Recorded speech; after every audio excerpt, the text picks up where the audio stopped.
C'est parti pour ce troisième numéro de la semaine de votre émission C'est Politique. Chers téléspectateurs, mesdames et messieurs, bonjour et bienvenue. Allez, nous démarrons comme d'habitude toujours par la lecture des journaux parus ce matin sur la ville-province de Kinshasa. Commençons par le confrère Africa News qui titre « Sakombi va réprimer via la brigade des hydrocarbures ». Lusinde, une deuxième grosse tempête arrive. Ah bon? Rencontre décisive sur les mesures contre la vie chère. Moukoko Samba reçoit le soutien des gros importateurs. Doudou Fwamba engage les régies financières sur la voie des performances. Ça c'est bien. Nous allons prendre Congo Nouveau qui titre « Tension à l'UDPS ». On en parle toujours. Oh là là, ça va finir quand? Tension à l'UDPS, Kabouya contraint à la démission. Souminois, bientôt 100 jours, l'impact n'est pas ressenti. Nous allons placer un mot là-dessus. Très bien. Allez, on va prendre éditorial hebdo qui écrit Jean-Marie Kassamba. Non, ça c'est la communication. Doudou Fwamba, déjà c'est écrit par les confrères. Forum des As, lutte contre la vie chère, Sosimex et Ibrahim. UDPS, Augustin Kabouya dans la tourmente, une stratégie pour affaiblir Félix Tshisekedi. Ah bon? L'UDPS au pouvoir et la problématique de l'opéralisation idéologique. Bienvenue. C'est parti pour ce troisième numéro de la semaine. Je le disais tantôt en plateau. Jusque-là, nous avons Fiston Kazadi. Il est journaliste et politologue, l'habitué de cette émission. Bonjour Fiston et bienvenue. Bonjour Chris, merci beaucoup pour l'invitation une fois de plus. Mais Chris, j'aimerais aussi présenter mes condoléances. Vous savez qu'il y a eu un naufrage au fleuve Congo. Nous avons perdu plus de 20 Congolais qui sont partis par négligence des autorités qui gèrent ces secteurs des transports. Donc nous avons nos pensées avec nos frères, nos patriotes qui sont morts à ces naufrages. Donc nous plairons ensemble avec vous. Donc je pense bien que les autorités, vous qui êtes dans ces secteurs, vous devez prendre des mesures qui s'imposent pour que cela n'arrive plus. Merci beaucoup Chris. C'est compliqué. Je réitère également aussi. Je vais ici présenter également mes condoléances à toutes les familles qui ont perdu les leurs. C'est très compliqué de voir que nous sommes dans un pays où nous assistons qu'aux dégâts. On ne sait pas comment. On ne sait pas en fait lire l'avenir dans ces pays.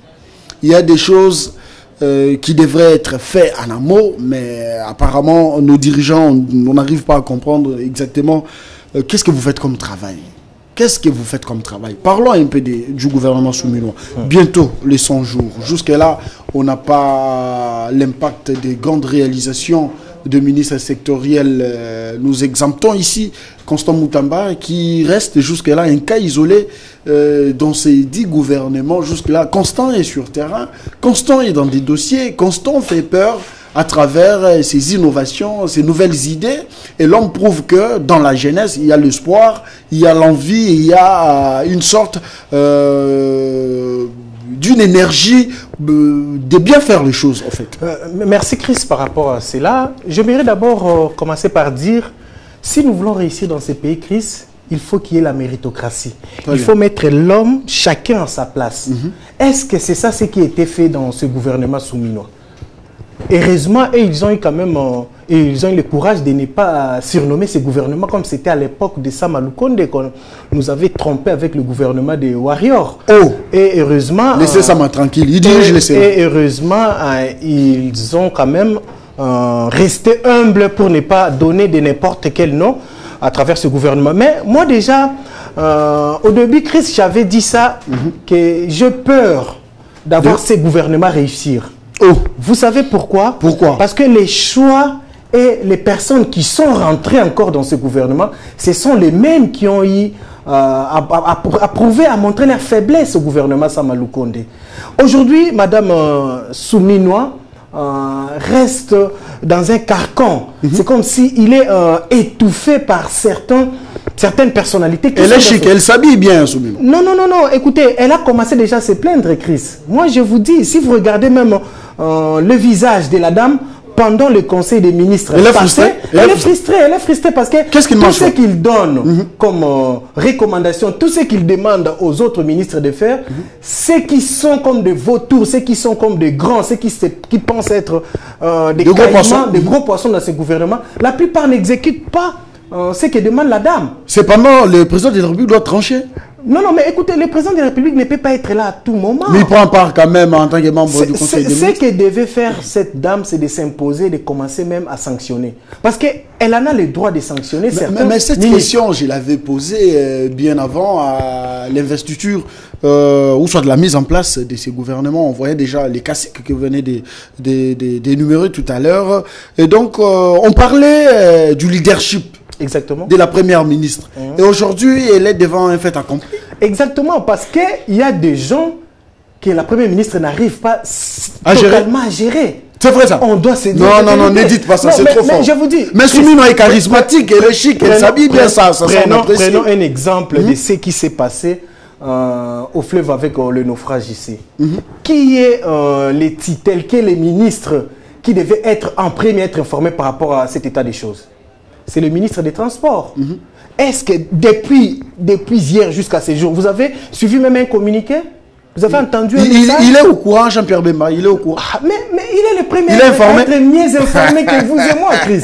C'est son secteur. Oh là là là là, Congo. Vous comprenez ça? Congo. Donc, j'ai donné... C'est là. Donc, Batouba Koufi, na Maï, na Ibale à Congo, ministre ya transport, à lobby le côté. Non, mais cabinet naïe peut balobier le côté à travers même un petit communiqué. Vous venez de lire les journaux qui ont apparu. Hein? Moi aussi, j'ai fait la revue de presse ce matin. Je n'ai pas vu le message du ministre des Transports. Même pas un communiqué. Je n'ai pas vu ça. Bah ça, la radio, non, je ne sais pas. Ici, on parle de la nation, on parle de la République. C'est le gouvernement. Ceux qui sont morts sont... ce sont les compatriotes congolais qui sont morts. Alors, il y a un ministre dans ce secteur. Il devait automatiquement dépêcher soit une équipe très tôt le matin, ou soit faire déjà un communiqué. Pourquoi pas lui-même effectuer une descente? Par exemple, palper la réalité du doigt. On peut dire qu'il était occupé, par exemple, il pouvait peut-être dépêcher une équipe. Non, c'est ce que je peux dire, parce qu'on ne sait pas, il a trop, quand même, des problèmes, des attributions. Non, on dit pas ça. Parce que le secteur est tellement il est au service de la nation. Tellement vaste. Il est au service de la nation. Il pouvait même dépêcher très tôt le matin, même hier la nuit, une équipe pour faire quand même l'évaluation, pour faire les constats. On devait quand même dire, non, voilà, Jean-Pierre Bemba, le VPM, il est de cœur avec nos compatriotes qui sont morts. Qui ont connu cet état des choses. Mais laissez-moi, je vais revenir par rapport à votre question. 100 jours du gouvernement Soumino. Mais Chris... Non, on était en train de parler du leadership. Le leadership que devrait apporter Madame la Première ministre. Madame Souminoa. Madame Souminoa, c'est une dame, si vous regardez sa façon de faire, ça montre qu'elle a les soucis de ces pays. Elle a les soucis de faire changer quand même les choses.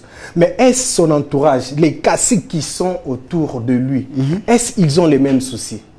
Ça, j'en doute un peu fort. Parce que jusqu'à ce jour, nous sommes en train de voir quelques actions, tout simplement, vous avez cité... De quelques ministres de Maître Constant Moutamba. Il y a Doudou Fouamba. Il y a Palou Koukesho. Jacques May Chabani également, qui s'est débrouillé. Jacques May, il était aussi sur terrain. Il est en train de... Guy Kabombo également, de la Défense. Il a visité quelques sous-siates des policiers pour voir comment les conditions des policiers, comment les policiers travaillent. Ça, nous encourageons. Alors, les autres ministres... Guy Kabombo également. Jean-Pierre Liaou, ils somnolent un tout petit peu. Non, Jean-Pierre Liaou, il ne somnole pas. C'est un monsieur rigoureux, c'est un monsieur qui fait bien son travail. Mais vous savez, dans chaque situation, avant de prendre des décisions, il faut aussi réfléchir deux fois. Très bien, très bien. Donc, monsieur Liaou, il a fait vraiment des réformes au niveau de la fonction publique dans son secteur. Mais ce qui lui reste maintenant de commencer à appliquer, tout ce qu'il a pris comme des décisions, dont il doit maintenant mettre ça en pratique. Alors ça peut aussi lui prendre du temps. Donc c'est là, il ne peut pas aller vite. Donc, il est en train de bosser, mais en coulisses. En coulisses, non, mais il y a aussi quelques actes et quelques actions qui sont posées aussi. Sur terrain. Sur terrain, mais il ne peut pas aller directement, il risquerait de se cogner aussi dans le mur. Vous voyez, donc c'est un monsieur qui... Ce gouvernement a 54 membres. Et là, nous avons avons épinglé juste, pas même une dizaine. Hein. Non, pas même une dizaine de personnes qui sont actives sur terrain. Et c'est là pour prouve à suffisance que jusque-là, la majorité du membre du gouvernement sont en train de somnoler. Non, pas somnolents. Est-ce qu'ils sont dans leur place? Ils sont inactifs, ça on peut l'affirmer. Est-ce qu'ils sont dans leur place? Est-ce qu'ils ont mérité? Ou bien ils sont... Nous avons oublié Julien Palouk qui s'est débrouillé un tout petit peu. J'ai cité Julien Palouk au niveau du commerce extérieur. Non, industrie. Industrie, voilà. Je suis en train de les suivre avec tout ce qu'il fait, les démarches. D'ailleurs, il est en train de préparer un grand forum que le Congo va organiser cette fois-ci, je crois, l'année prochaine. Donc, il y aura des investisseurs qui vont venir pour voir comment investir dans notre pays. Il fait vraiment des mouvements. Il était à l'OCC. J'apprécie. On doit encourager si quelqu'un fait quelque chose de bien. Julien Palouk, il est actif sur terrain. Il est en train de voir qu'est-ce qui se passe dans chaque secteur. Mais parlons le ministre de Pêche, j'ai suivi nos confrères... il se débrouille aussi pas mal. Non. C'est un monsieur qui ne sait pas ce qu'il est en train de faire. Dites pas ça, je vous dis, moi je vous parle par rapport aux faits. J'ai suivi notre confrère. Ils évoquaient cette situation des pêches, des bateaux de pêche. Le confrère, quand je le suivais, il a posé la question au directeur de cabinet du ministre de Pêche et Élevage. Où en sommes-nous avec les bateaux de pêche? Les confrères Ils étaient déjà commandés depuis. Depuis, mais si ça tarde encore au niveau, je ne sais pas, des Maroc... On doit avoir des explications. On doit avoir des explications claires. Mais le confrère a dit, quand il a posé la question au directeur de cabinet du ministre, le directeur de cabinet a commencé à rire et il n'a pas réagi. Oh là là. Et puis, quelques heures après, quand il y avait des intervenants qui commençaient à se plaindre, et c'est le ministre lui-même qui a envoyé un message en disant que non, tout est déjà bon, c'est au niveau de Maroc. Qu'est-ce qui est bon? Les bateaux de pêche sont déjà acquis, c'est au niveau de Maroc. D'ici là, les bateaux vont venir. C'est comme s'ils prennent à la légère ce qu'ils font. Ils prennent à la légère leur fonctionnement, leurs activités et leur travail. C'est ce que nous sommes en train de dénoncer. Est-ce que ces ministres, ils savent qu'ils sont au service de la nation? Mais normalement, ils savent par rapport au dire des gens et par rapport à leurs attributions. Et non au cahier des charges. Et non l'application. Chris, vous savez, vous quand vous avez confié cette émission, ce qu'on attendait de vous, c'était les résultats. On vous donne un travail, on attend de vous les résultats. Même les chefs avaient dit, les chefs de l'État, il avait dit, vous n'avez pas l'erreur. Même moi-même, le président de la République, je n'ai pas droit à l'erreur. Parce que ça, c'est le mandat de tous les enjeux, Chris. Le tout dernier, constitutionnellement parlant. Le tout dernier, constitutionnellement, si on n'a pas une nouvelle constitution, parce que moi, je mérite que nous puissions avoir une nouvelle constitution. Laissez cette constitution. Non. Moi, je suis républicain, je ne mérite pas avoir cette constitution conçue par les démocrates. Très bien, on va en parler d'un moment. Donc, je mérite que les ministres savent ils sont au service de la nation. Ils sont là pour servir le peuple. Ils ne sont pas là pour rester au bureau. Ils ne sont pas là pour se servir eux-mêmes. Allez, on va parler du ministère de l'Éducation, de la citoyenneté. Bientôt, c'est la rentrée scolaire. Jusque-là, on ne sait pas la dame, elle est où, elle fait quoi, c'est quoi son plan d'action par rapport à la rentrée scolaire, avec tout ce qu'il y a comme le mot qui ronge la société congolaise. Donc, de ce côté, les choses n'avancent pas aussi comme... J'ai des larmes aux yeux, Chris. Vous savez, l'éducation, c'est la base d'une nation. Exact. L'éducation qui a fait de nous ce que nous sommes aujourd'hui, Chris. Mais si vous regardez nos jeunes frères, nos jeunes sœurs, depuis l'entrée de la FDL jusqu'à ces jours, voyez-vous comment nous on grandissait, comment nous on vivait quand on avait un certain âge. Chris, c'est déplorable. Avant d'en arriver d'abord au niveau de l'école, parlons un peu de ce que nous vivons avec nos jeunes frères, nos jeunes sœurs à la cité, au niveau des maisons. Comment est l'éducation d'abord au niveau de la famille? Je vous dis, c'est aberrant. C'est quoi les constats? Je vous dis, les constats est amer. Vous allez rentrer à la maison vers 19 h, vous trouvez les garçons de 12 ans, 11 ans, 15 ans dans la rue vers 21 h, 22 h. Vous faites quoi? Rien du tout. C'est la situation socio-économique. Non, mais écoutez, il y a des moments, nous aussi... Qui bougent les choses un tout petit peu aussi. Nous aussi, nous avons passé des moments difficiles quand on était jeunes, même nos parents. Mais cela n'a pas fait en sorte que nos parents nous laissent dans les vagabondages, dans des champs libres, de rester en dehors ou bien à l'extérieur de la maison vers 21 h, 22 h. D'abord, tout doit commencer au niveau de la famille. Exact. Déjà, au niveau de la famille, ça pose problème. Oui, certes, on peut dire que nous avons un problème du social. L'État ne paye pas bien les parents aujourd'hui, mais cela ne peut pas donner raison aux parents d'être des démissionnaires par rapport à l'éducation de leurs enfants. Maintenant, si je prends les secteurs de l'enseignement, parce que c'est ça que vous faites réellement allusion. Exact. Bientôt la rentrée scolaire. Bientôt, c'est la rentrée scolaire. Et vous savez souvent ce qui arrive avant la rentrée avec les revendications du corps des enseignants, tout ce qui va avec. Certains accords devraient être signés. Mais pour être sincère, les enseignants sont clochardisés, Chris. Non, ne dites pas ça. Depuis l'avènement des Tshisekedi aux affaires, quand même, leurs salaires ont été revus à la hausse. Quand même, il faut reconnaître. Moi, je suis un républicain. J'ai dit les choses comme elles sont. Le président Félix est en train de faire des efforts. Et ces efforts-là arrivent à la base. C'est la grande question qu'on doit se poser. Je ferme cette parenthèse. Mais n'oubliez pas que les actions sont prises en amont et en aval. C'est-à-dire, quand vous prenez une décision, il faut mettre en place des structures pouvant permettre la mise en œuvre et puis le suivi de toute décision prise ou action menée. Et donc, quand il n'y en a pas, et donc, je suis d'accord avec défaillir. Alors, qui est censé faire les suivis? C'est le président de la République? Il a les services. Mais ces services-là, qu'est-ce qu'ils font exactement? C'est ça la grande question. Donc, vous voulez nous dire que Tshisekedi, on l'aide pas? Il est seul. Il est seul devant. Il est presque seul. Chacun de nous doit faire son travail comme il faut là où il est, Chris. Donc, laissez-moi vous dire. Aujourd'hui, j'ai appris qu'il y a de pourparlers entre les enseignants et le ministre et le gouvernement. Ils sont quelque part en train de discuter parce que bientôt là, c'est la rentrée. Exact. Mais voilà un peu un gouvernement irresponsable. Hein? Non, ne dites pas ça. Non, laissez-moi s'engager. Ne dites pas, c'est trop fort quand même. Mais nous sommes à la télé, les enfants. Mais pourquoi on doit attendre seulement 2 jours ou bien une semaine après pour commencer les concertations, Chris? Vous, cette émission, vous prenez le temps de préparer cette émission, non? Je suis aussi journaliste, Chris. Allez-y. Ne vous fâchez pas, Chaïka. Non, en fait, c'est quoi? Dans la vie, il faut toujours savoir prendre des précautions. Il faut savoir déjà projeter l'avenir. Nous savons que la rentrée est prévue telle date. Les ministres le savent, même le gouvernement le sait.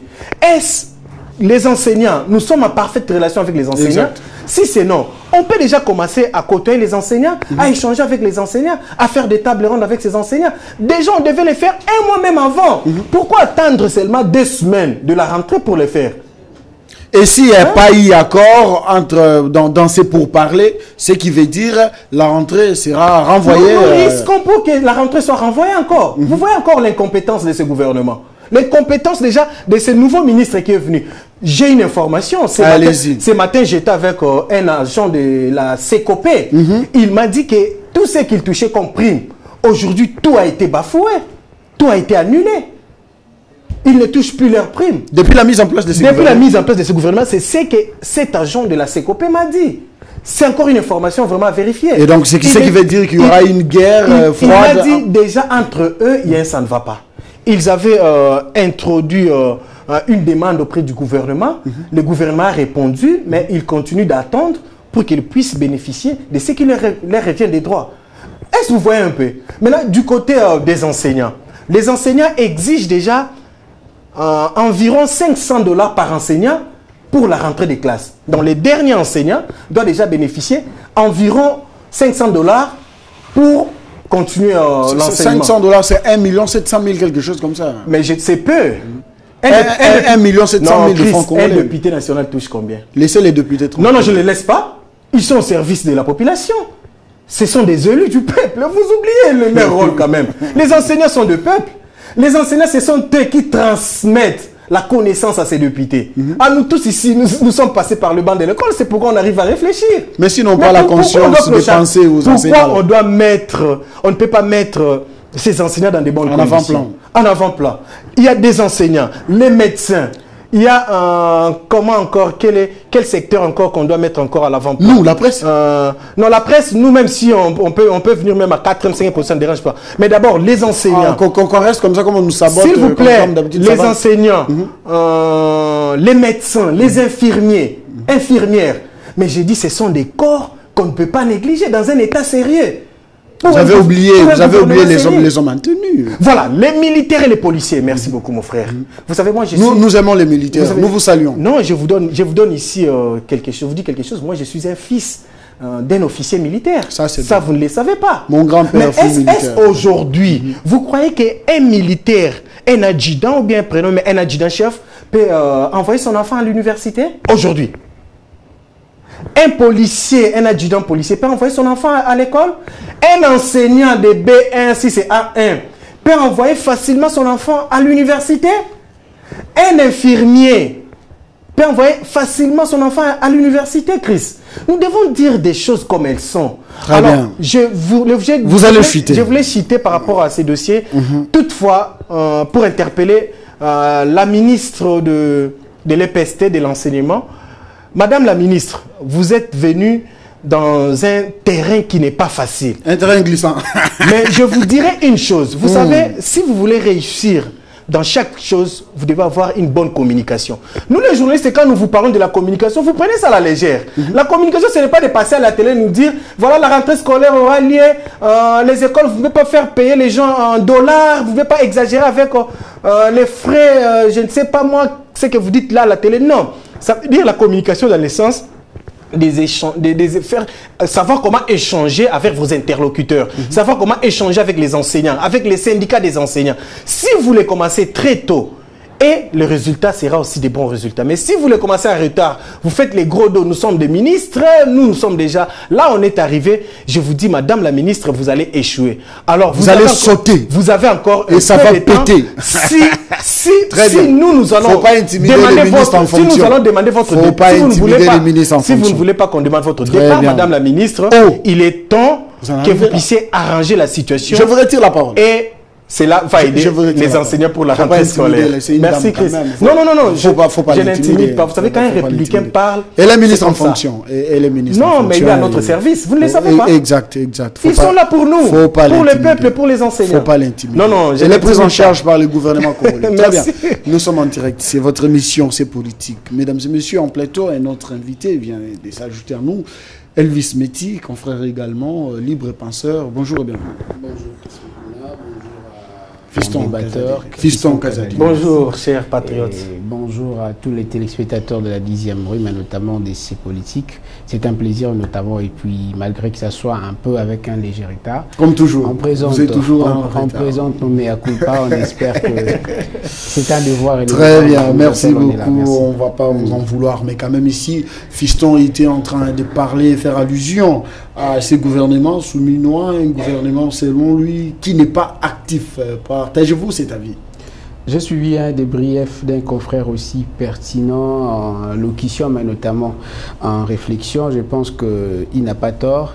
Il n'a pas aussi raison parce que il y a essentiellement les avis qui se partagent par rapport, si ce n'est pas sur ces plateaux, mais peut-être pour ceux qui nous suivent à la maison ou encore dans leur bureau. Mais je vais épingler aussi un aspect.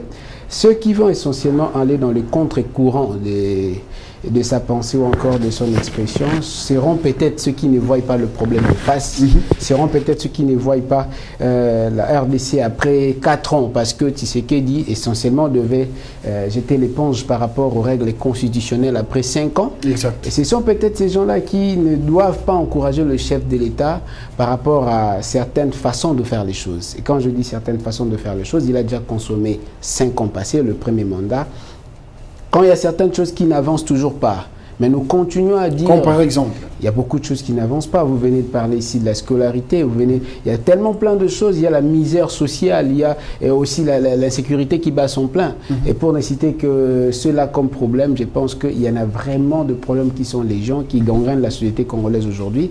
Qu'on ne peut parfois, un peuple, encore une population, peuvent se dire dans un coin de la République, est-ce qu'on est vraiment dirigé? Et si on se poserait cette question, quid appartiendra la réponse au gouvernant? Parce que le gouverneur se pose cette question. Et quand on peut aussi se poser la question, ce n'est pas le chef de l'État directement que la population, encore les gens, tierces personnes verront. Ils verront peut-être qu'après le chef de l'État, il y a la première ministre. Mais qui est cette première ministre aujourd'hui, Judith Suminwa, qui voudra au moins vendre en péril son mandat après 5 ans? C'est pourquoi il a le droit d'interpeller. C'est pourquoi il a le droit quand même de faire raisonner les gouvernants afin de faire ce qui est la préoccupation de la population. Chris Mukuna, nous sommes ici, pas belle lurette. Si vous, journalistes, aujourd'hui, vous décriez aussi, vous devrez être pris en charge. Combien à plus forte raison un militaire qui est au front? Combien à plus forte raison les enfants de la rue? combien, à plus forte raison, les enfants orphelins de militaires qui manqueront demain le moyen d'aller à l'école? Vous savez, nous, la presse, on se disait, une fois Fatou au pouvoir, la presse congolaise... J'ai pensé que j'avais quand même terminé ma pensée. Non, je vais vous accorder la parole. Si vous me rejoignez, je pense que vous êtes aussi touché. Oui, justement, c'est ce que je suis en train de dire, qu'on pensait qu'une fois Félix Tshisekedi, l'ancien opposant, au pouvoir, l'homme devrait quand même aussi s'occuper de la presse qui l'a accompagné quand même depuis un très long moment. Vous le savez, par les passés, nous on accompagnait l'opposition dans sa démarche. Vous avez un ministre qui était ancien journaliste. Je parle du chef de l'État. Épargnez-moi s'il vous plaît. Je suis en train de parler du chef de l'État. Je pensais qu'aujourd'hui, la presse congolaise devrait être subventionnée au regard de tout ce que nous avons fait par le passé en accompagnant cette opposition qui aujourd'hui se retrouve au pouvoir. Mais hélas, nous ne pouvons que constater les dégâts. Et puis voilà. Toro Messana, Petozo Messana. Allez, vous avez la parole. Toro Messana, mais ici, là, espérons qu'il y aura un lendemain meilleur. C'est ce qu'on peut toujours espérer. Je me disais un jour, paraphrasant ce que tu plutôt venais de dire, il y avait entre nous, le journaliste, on se disait, et seulement si l'UNPC et le CESAC n'étaient pas seulement là pour pouvoir sanctionner les journalistes. Parlant de l'UNPC, j'ai vu un article ici de Jean-Marie Parce que Kassamba. parfois c'est méchant, hein, voir qu'un journaliste qui n'est pas subventionné, il fait ses reportages, ses enquêtes et ses investigations, excusez-moi, avec ses propres moyens de bord, sans pour autant voir quelque part de subventions venant d'une part et d'autre de l'État congolais. Mais c'est seulement cet État qui voudront venir, je parle d'un État bien sûr, ou encore les gouvernants, qui viendront avec leurs sanctions de manière à pouvoir restreindre la liberté d'accéder aux sources d'information des journalistes. Allons-y par exemple. Si aujourd'hui il y a des problèmes dans le ministère des hydrocarbures, par exemple, et qu'un journaliste mène ses enquêtes, il voit qu'il doit brandir ça sur la place publique parce que le média c'est déjà une place publique. Où est le mal que le journaliste a pu faire s'il est dans l'exercice de ses fonctions? Mais quand il s'agirait essentiellement de l'UNPC ou encore d'un ministre, parce qu'on doit se le dire, qui doit apporter essentiellement ses moyens pour se défendre au niveau de nos institutions qui sont censées apparemment de nous réguler, mais ils nous sanctionnent parfois par défaut, sans pour autant savoir que c'est aussi par manque de moyens. Quand ces informations sortiront à la place publique, ce serait une forme de diffamation pour ceux qui l'attendront. Ce n'est pas ça exactement. Vous allez chuter. Je vais plutôt chuter également. C'est pour dire qu'aujourd'hui, si on peut dire que le mandat du chef de l'État peint un tableau un peu beaucoup plus sombre, que nous serons aussi et que nous aurons le kilo de les dire que peut-être ça ne rassure pas pour ces lendemains, il y a une raison. Ces raisons sont telles que aujourd'hui, si rien ne va, dans le gouvernement souminois, c'est comme nous avons aussi vu dans le premier mandat du chef de l'État. On a espéré à Sama Lukonde avec le gouvernement des attaquants. Des warriors. Eh oui, des attaquants. Laissez Sama tranquille, il est au Sénat. Comment ça? Laissez-lui tranquille. Comment d'abord il a chuté pour être au Sénat? Il dirige le Sénat. Il a la confiance du chef. En fait, j'ai comme l'impression que cette politique ce sont les serviteurs du peuple. Il a la confiance du chef. Cette politique nous fait plutôt souffrir des dépressions.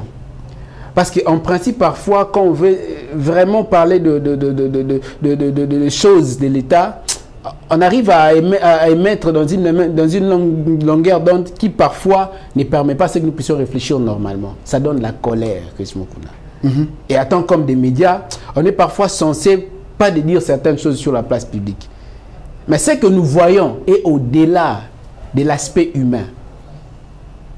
Comment Sama Lukonde peut parler que de celui-là peut au moins chuter de manière mystérieuse de la primature jusqu'au Sénat, au perchoir? Il a la confiance du chef, je le disais tantôt. La confiance du chef. Ok, allez, on va placer un mot sur base de la personnalité. Laissez Sama tranquille. Pas par rapport à son laissez-lui tranquille. Par rapport à ses réalisations. Mais Elvis Meti, il a la confiance du chef. Mais je me dis, on doit se poser cette question, ce sont des analyses que nous portons. Sama Lukonde a la confiance du chef. C'est par rapport à quoi? Il a bien travaillé en tant que Premier ministre. La compétence de plus d'attribution, je vois. Très bien, merci. Allez, on va placer un mot sur la crise au parti présidentiel, l'UDPS. Augustin Kabouya, dans la tourmente, une stratégie pour affaiblir Félix Tshisekedi, titre Forum des As. Qui mène ces stratégies? Qui mène ces stratégies? En fait, je me pose des questions. Je ne sais même pas qui... Excusez-moi, l'éditeur de cet article, moi je me pose juste une question à haute voix, c'est une réflexion en même temps. Qui va mener, qui a mené ces stratégies?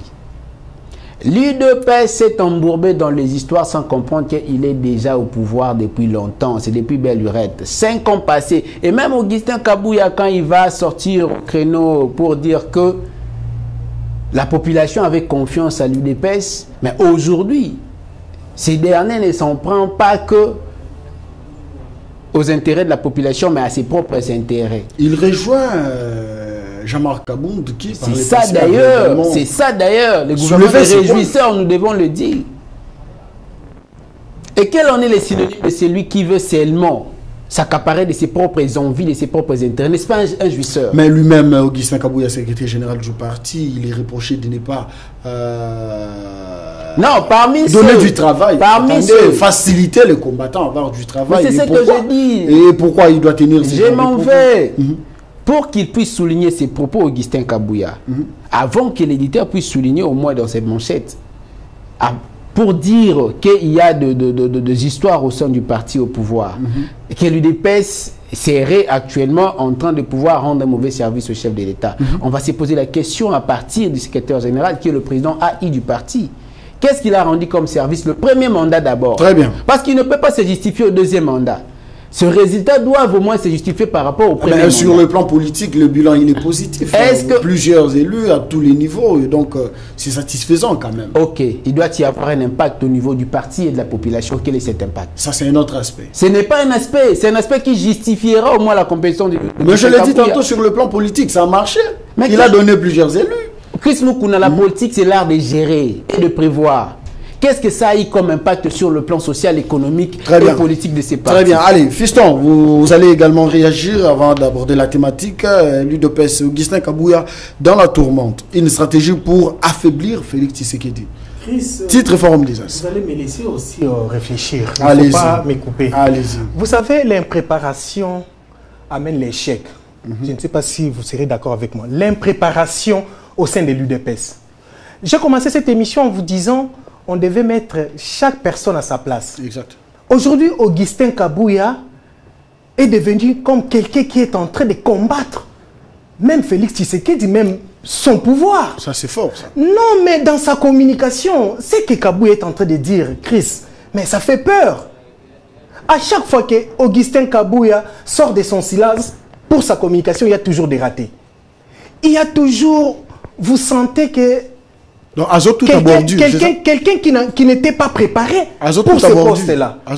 Oui, comme aiment bien dire les Quinois. Vous aussi, vous soutenez beaucoup ça. Azo tout à bordure, comme vous aimez bien dire. Chris, moi, vous savez, nos arrière-parents aimaient beaucoup l'UDPS. Quand on parlait de l'UDPS, on voyait la sagesse. Nos parents. Oui, je vous dis, même nos parents, même nos arrière-parents. Quand on parlait de l'UDPS, on voyait un parti prometteur. Un parti qui devait amener le pays idéologique, qui devait amener le pays à un changement. Un parti qui incarnait les valeurs.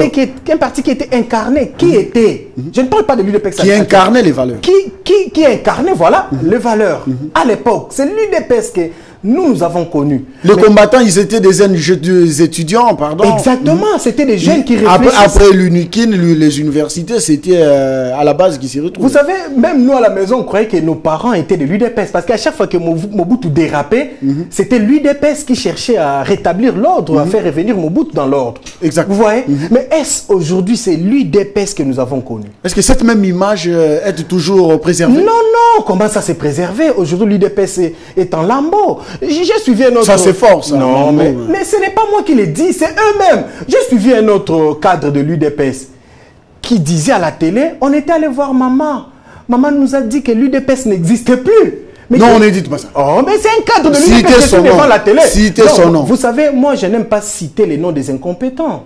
Oh, il est incompétent. Surtout des gens qui ont échoué. Il est incompétent, lui, là. Un Un monsieur qui dit qu'on était allé voir maman, il parlait de maman Marthe, que maman nous a dit que l'UDPS n'existe plus. Je ne mâche pas mes mots, Chris. Je suis en train d'interpréter ce que le monsieur a dit à la télé. Est-ce que vous voyez un cadre d'un parti au pouvoir de Etienne Tshisekedi à l'époque, passer à la télé, vous prenez comme un monsieur comme Moubaké, voilà, je cite les noms des gens qui sont compétents, des gens qui ont donné le meilleur d'eux-mêmes pour ce pays, pour l'UDPS, un monsieur comme Moubaké. Bruno Mavungu. Un monsieur, paix à son âme, Bruno Mavungu nous a quittés, un monsieur comme Moleka, passer à la télé, dire qu'on était allé voir maman, Adrien Kalenga également. Maman nous a dit que les partis n'existaient plus. Voilà déjà des dérapages qui fait la honte de l'UDPS. Quel genre de propos que vous devez utiliser à la télé? Et la commission disciplinaire du parti a laissé ces propos comme ça? Non, mais quelle commission? Est-ce que ces commissions-là fait quand même réellement son travail? À l'UDPS, je ne sais pas s'il y a une branche qui fonctionne réellement. J'en doute fort. Mais la force du progrès fonctionne. Non, Chris, je vous ai dit, quand vous me dites des choses, je risquerai encore de dire les pires. Nous parlons de l'UDPS. L'UDPS, aujourd'hui, doit faire un pas en arrière. Doit faire revenir tous ses enfants, ses anciens, pour une rencontre, je dirais même, sérieuse, que les anciens doivent quand même s'exprimer pour essayer d'arranger les choses. Aujourd'hui, l'UDPS pose un sérieux problème parce que déjà, quand vous voyez dans sa communication, il n'y a pas du sérieux. Il n'y a pas du sérieux dans la communication de l'UDPS. On va fermer cette parenthèse. Vous allez attendre Kabouya dire quelque chose qui est contre le pouvoir, mais il est dans le pouvoir. Vous allez entendre l'autre qui est contre Kabouya, il passe à la télé, il va dire encore quelque chose de pire contre les partis et contre ceux qui dirigent les partis. Quand vous dites que nous, on croyait qu'une fois dans le pouvoir, on va servir le peuple congolais, mais nous sommes là, on est en train de se servir. Mais Chris, ça c'est grave. Alors un monsieur comme ça, d'abord de vous-même, vous devez démissionner. Lui-même est chef. De vous-même, vous devez démissionner parce que vous sentez que vous n'avez pas rempli votre rôle. Vous ne faites pas ce qui est de droit. Alors vous devez démissionner. Est-ce que c'était important de réfléchir et dire des choses pareilles? C'est pourquoi j'ai dit l'UDPS a un problème de communication. L'UDPS doit reculer, doit faire revenir les anciens pour recommencer tout à zéro. Comme j'ai toujours dit par rapport à notre constitution, on doit avoir une nouvelle constitution en 2028, une constitution où on va rassembler tous les anciens, les grands, les bons acteurs politiques, pas l'actuel, la classe politique d'aujourd'hui, c'est vraiment la médiocrité. On doit faire revenir des acteurs politiques sérieux, des professeurs sérieux sur la table pour avoir une nouvelle constitution en 2028. Une constitution où on aura par exemple 26 sénateurs, où on aura par exemple 250 députés nationaux, où on aura par exemple un président qui sera redevable nulle part dans chaque institution. Quand un président va décider, parce que cette fois-ci-là, on aura un président patriote et un président républicain, pas un démocrate. Parce que nous savons comme l'impression que les démocrates sont trahis. Voilà, depuis qu'on avait commencé en démocratie, nous sommes en démocratie, qu'est-ce qui a évolué? Qu'est-ce qui a changé? Rien du tout. Alors nous devons, 2028, nous devons songer maintenant à avoir une nouvelle république. Et quelqu'un m'a dit, nous pouvons également avoir un président qui sera élu pour 10 ans et non renouvelable. Bon, donc après 10 ans, on organise l'élection une seule fois et puis c'est fini. Ce n'est pas aussi mal. C'était une proposition d'un professeur que j'apprécie beaucoup, Ndaïwel. L'historien, il avait aussi proposé ça. Lui, il parlait de 9 ans. Une fois, pas question de renouveler le mandat du président de la République. Vous travaillez pendant 9 ans, on passe aux élections. Les élections sont coûteuses en République démocratique. Exactement. Chaque 5 ans, ce n'est pas facile. Très bien, merci beaucoup. On va prendre la thématique. La SADC apporte son soutien politique, diplomatique et militaire à la République démocratique du Congo. Vous avez suivi. Vous êtes contre? Vous savez, quand vous avez déjà... Je n'ai pas encore posé la question. Du coup, oui, je suis un peu contre. Négativement. Oui, je suis un peu contre parce que depuis qu'on a commencé avec toutes ces organisations, on n'a pas du concret sur terrain. Les militaires congolais continuent de souffrir. Il y a toujours l'insécurité dans l'Est. J'aurais appris qu'il y a encore un village qui a été encore pris par les rebelles du M23. Est-ce que vous comprenez? Le CAC était ici, la SADC, rien ne change. Actuellement, c'est samedi ici, porté par la SADC. Je vous dis, toutes ces organisations, tant qu'il y a la mainmise de la communauté internationale dans ces organisations, Chris, il y aura toujours des échecs. On ne réussira pas. Il faut que nous sortions de là où nous sommes aujourd'hui pour réfléchir par rapport à nous-mêmes. Les Congos, nous sommes enfermés. L'Afrique, nous sommes enfermés. Regardez, même l'Union africaine. Vous savez qu'il y a plus de 30% des contributions, de financement qui viennent des autres organisations internationales. Est-ce que vous pouvez imaginer ça? Notre organisation à nous. Donc, vous voulez nous faire croire que l'Union africaine est financée par des grandes puissances? Mais à une grande partie. Ok. Hein? À une grande partie. C'est de même aussi avec la SADC, de même aussi avec CAC. L'EAC également, le CDAO, tout ce qui va avec. Je vous dis, toutes les organisations africaines, il y a une partie des financements qui viennent de l'étranger. Elles ne sont pas autonomes. Elles ne sont pas autonomes. Pas totalement. Pas totalement. Ni dans sa prise de parole. La main qui donne, c'est la main qui impose aussi quelque chose. Aujourd'hui, je peux venir, vous venez chez moi, vous êtes dans un état de faiblesse, qu'est-ce que vous me dites? Non, fils Kaza dit, est-ce que je peux avoir $500? Je dis, non, pas de problème, tu es mon frère, mais à me remettre dans 2 semaines. Tu dis, d'accord, je vous donne les $500, et dans 2 semaines, vous ne faites aucun signe. Et je vous rappelle, mais Chris, comment? Oh non, fils, excusez-moi, je n'ai pas trouvé. Je vais vous proposer un marché. À ce moment-là, vous êtes faible, vous allez accepter. C'est ce que nous sommes en train de vivre dans notre pays. La SADC, l'Union africaine, la toutes ces organisations-là, tant que nous serons sous l'emprise de la communauté internationale, des capitalistes, des gens qui dirigent le monde, je vous dis, Chris, nous n'allons rien faire. Alors nous devons jouer à un jeu comme les loups et les chats. On doit se comporter comme des bêtes, mais toutefois on est en train de se préparer à l'interne pour faire sortir quelque chose de bon. Elvis Mesti, l'Afrique doit réellement se baser sur quel point, quelle branche pour se faire respecter au travers de ses dirigeants? Est-ce que nous nous souvenons encore du pourquoi, de la raison, s'il faut faire cette tautologie quand même en mixant des synonymes de mots, que nos aïeux et nos héritiers ont pu mener comme lutte pour que nous puissions aujourd'hui peut-être connaître l'indépendance et autre chose. Je parle de Kwame Nkrumah, Nelson Mandela et j'en passe. C'était quoi par exemple? C'était parce qu'ils en étaient marre de la colonisation. Et cette forme de la colonisation aujourd'hui, avec les avancées significatives de la technologie et de droits internationaux, a pu faire en sorte que nous puissions ratifier certains décrets. C'est ce qui nous amène aujourd'hui à équilibrer certains droits par rapport à la reconnaissance des États comme étant des États souverains. Mais en principe, on est toujours colonisé. On est toujours colonisé. Comme qui dirait la main qui donne, c'est la main qui domine. Lumumba l'avait dit, les complots étaient déjà faits. Mais nous devons réfléchir sur ces complots. Malgré la ratification de plusieurs décrets que nous avions faits entre les partenaires internationaux, est-ce qu'aujourd'hui, vraiment l'Union africaine s'est dédouanée de la responsabilité parentale des États, par exemple de l'Europe ou de l'Amérique? Des grandes puissances. Bref, moi je ne vois pas des grandes puissances là. Il n'y a pas de grandes puissances. Non, ce sont des États forts par rapport à l'Afrique. Vous le savez bien. L'Afrique est juste une station de service de ces États-là. Qu'ils viennent et puis ils s'en vont. Donc, c'est par rapport à ça, mais ils ne sont pas grandes puissances. Est-ce que, dites-moi aujourd'hui, si la RDC s'est dédouanée, par exemple, de tout ce qui lie comme relation entre la République démocratique du Congo et, par exemple, l'Union européenne. Nous chassons ces organisations et ces agences ici en RDC. Pensez-vous vraiment que l'Europe aura une décennie pour survivre? Je pense non. C'est pour dire que nous avons rendu fort ces États par notre faiblesse nous-mêmes. Très bien. Il y a d'autre part que je peux dire la négomanie, c'est-à-dire la répétition de souffrir des négociations qui nous font souffrir aujourd'hui.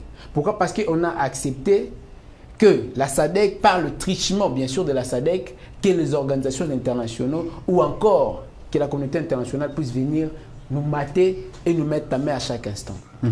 Dis-moi, quand on parle des apports de la SADC, qu'est-ce qui a eu déjà à alléger la situation de la souffrance de la population de l'Est ou encore de nous qui êtes la population congolaise? En général, je pense non. Si vous avez peut-être un apport, vous allez me le dire.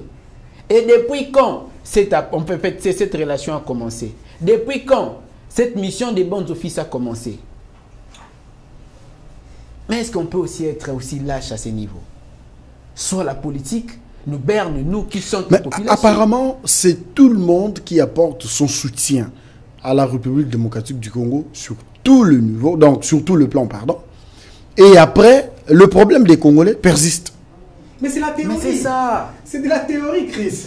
Donc on ne touche pas le problème des fonds. On nous apporte la... C'est comme si aussi de ces universités, ces grands vieux, je parlerai même de professeurs qui nous ont appris. Ils vont vous laisser dans la théorie, dans la perplexité. En réalité, il n'y a rien que vous avez appris. C'est la théorie. À notre niveau, que devrions-nous faire exactement pour trouver des solutions à nos problèmes? On n'a pas encore acquis la maturité politique. Nous devrions essentiellement, puisque comment? La maturité vient essentiellement avec les expériences. Est-ce que des questions de base sont posées sur le plan interne pour qu'il y ait un dialogue franc, de sorte que des petits problèmes trouvent solution? Un dialogue franc, il n'y en aura pas tant que la personne qui vient vers vous cache encore certains acquis. Il n'y en aura pas. Si je viens vers vous pour que nous puissions discuter et que moi j'ai encore certains cartouches que j'ai pu cacher pour pouvoir sortir ça sur table afin que nous puissions discuter, il n'y aura pas un dialogue franc. C'est pourquoi essentiellement nous Congolais, nous devrions prendre l'élan de ces États de la CEDEAO, je pense. La CEDEAO, Union africaine, SADC et tout ce qui va avec. Pourquoi est-ce que nous devons prendre cette expérience? Pourquoi? Parce que ça doit nous apprendre, nous Congolais, d'acquérir une expérience à vie, de gérer nos problèmes nous seuls. Très bien. En parlant même de la CEDEAO, vous le savez bien, cette organisation africaine des pays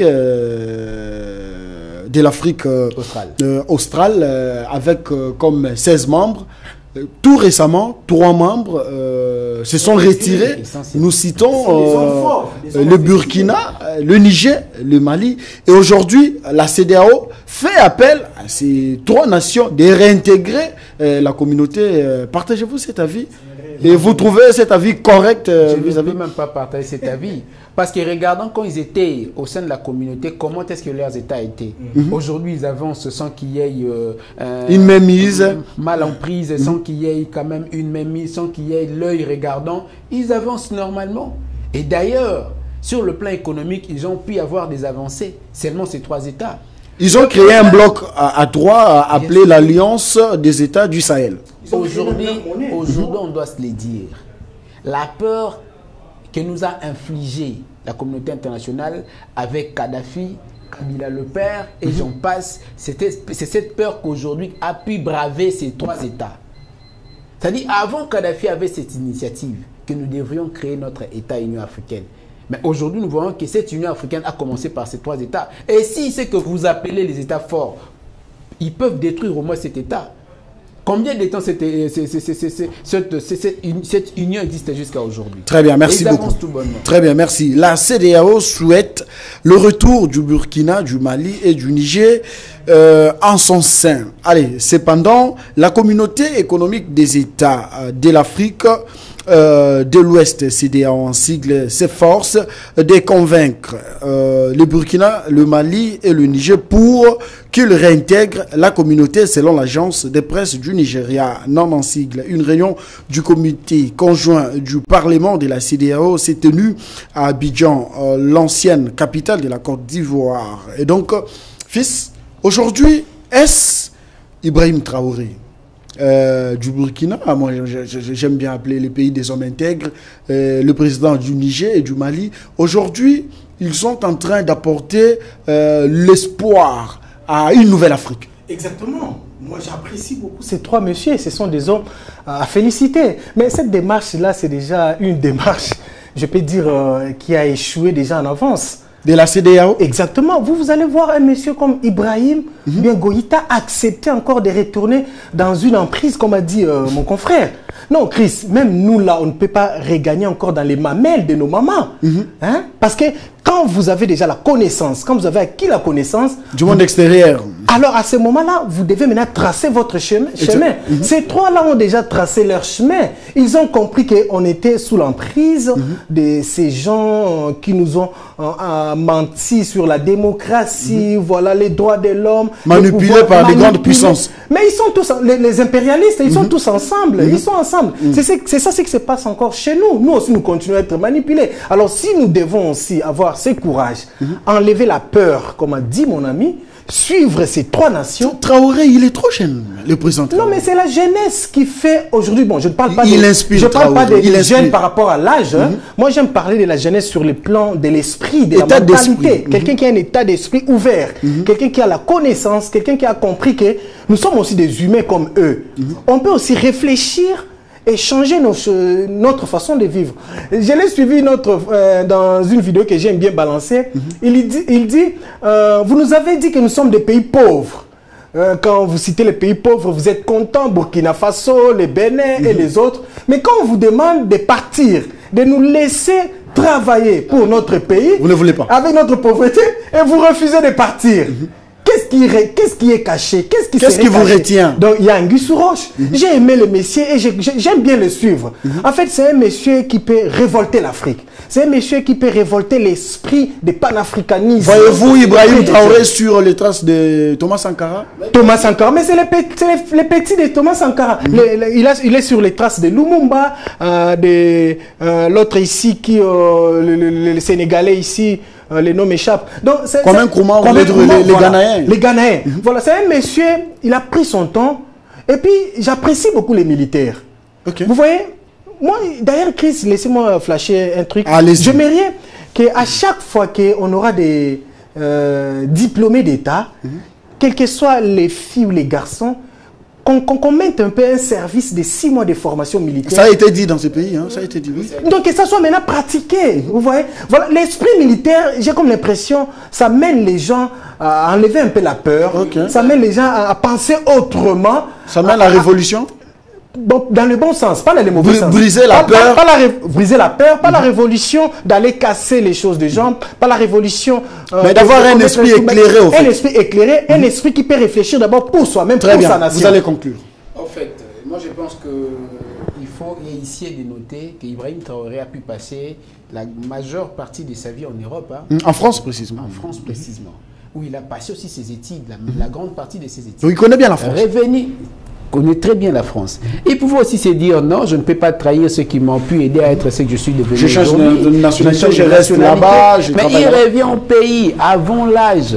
Cet âge qui pouvait plutôt consacrer à pouvoir faire ses histoires, bénéficier de ce qu'il y a, et puis faire comme ceux qui aillent et reviennent dans notre pays pour piller leur propre pays. Mais lui, il a consacré ces temps-là et cet âge-là pour construire son pays. Très bien. Tout en mettant de côté les prédateurs de ceux qui veulent piller leur pays.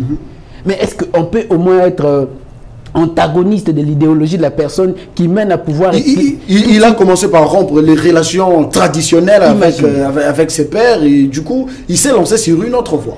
Et sans pour autant avoir peur qu'il peut aussi être trahi. En fait, l'appel aussi à tous les dirigeants africains de comprendre que si on... D'emboîter les pas de Goïta, au-delà d'emboîter les pas, de réfléchir au même sens et de pouvoir...